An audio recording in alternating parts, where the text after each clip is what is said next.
Welcome to the final Kids in the Kitchen workshop. Today we're going to be making a dairy recipe. We're going to be making whole wheat pancakes. The first step, as always, is to wash our hands with warm water for 20 seconds. The second step is to preheat the griddle or the pan if you're using a hot pan on a stove. We're using a griddle here, so I'm going to heat it on 325 degrees. Our next step is to add flour to our bowl, and this requires 4 cups of our whole wheat flour. First, we're going to sift our 4 cups of flour. That's going to help make our pancakes fluffier, and it makes the flour more fine.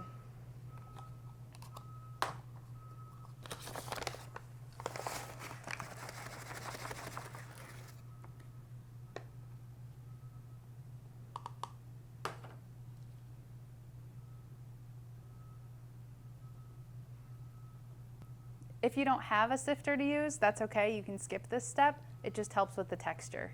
Now the next step is to scoop our 4 tablespoons of baking powder, and there's a trick to this. So you want to scoop with the tablespoon and then drag it across the flat part of the lid to give you an even scoop.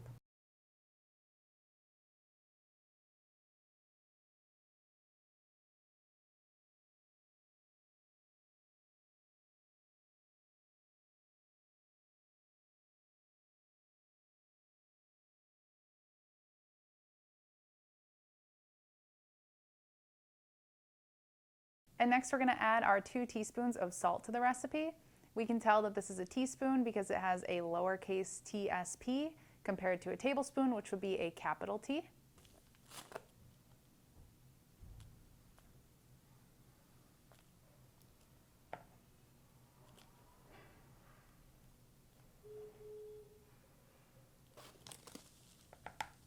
The last thing we're adding to the bowl right now is going to be cinnamon. If you don't have cinnamon in your ingredients, that's okay, you can skip this step, but if you do, it's going to be 2 teaspoons.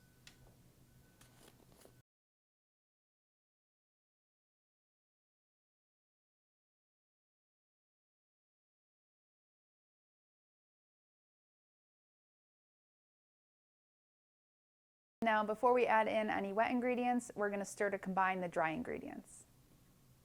And now we're going to add in 2 cups of milk.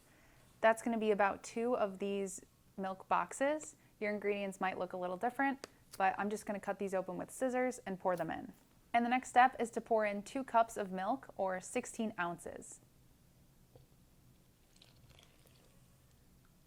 And the next step is to pour in our vanilla. This step is optional if you don't have this ingredient, but if you do, it's going to be 2 teaspoons.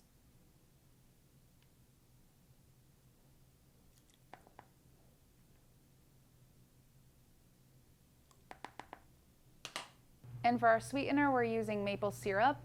I'm going to be using 6 tablespoons of maple syrup.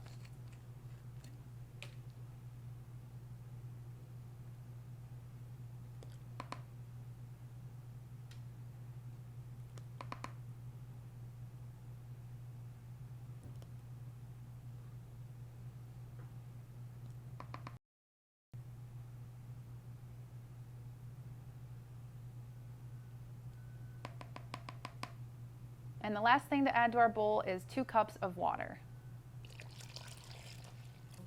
And now we're going to stir to combine the ingredients. It's important not to overmix because that's going to give the pancakes a flatter, more dense texture. We just want to stir until there's no more dry spots in the bowl.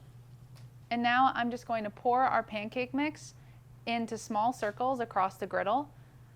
They spread out, so I'm not going to make them too big.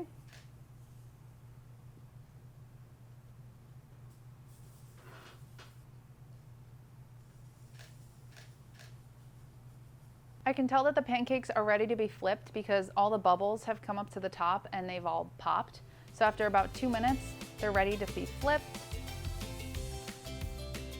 And it might be tempting to press the pancake down with the spatula, but that's actually going to create denser pancakes, so it's important to just let them rise. After 2 to 3 minutes, I know that they're done and they're ready to be served.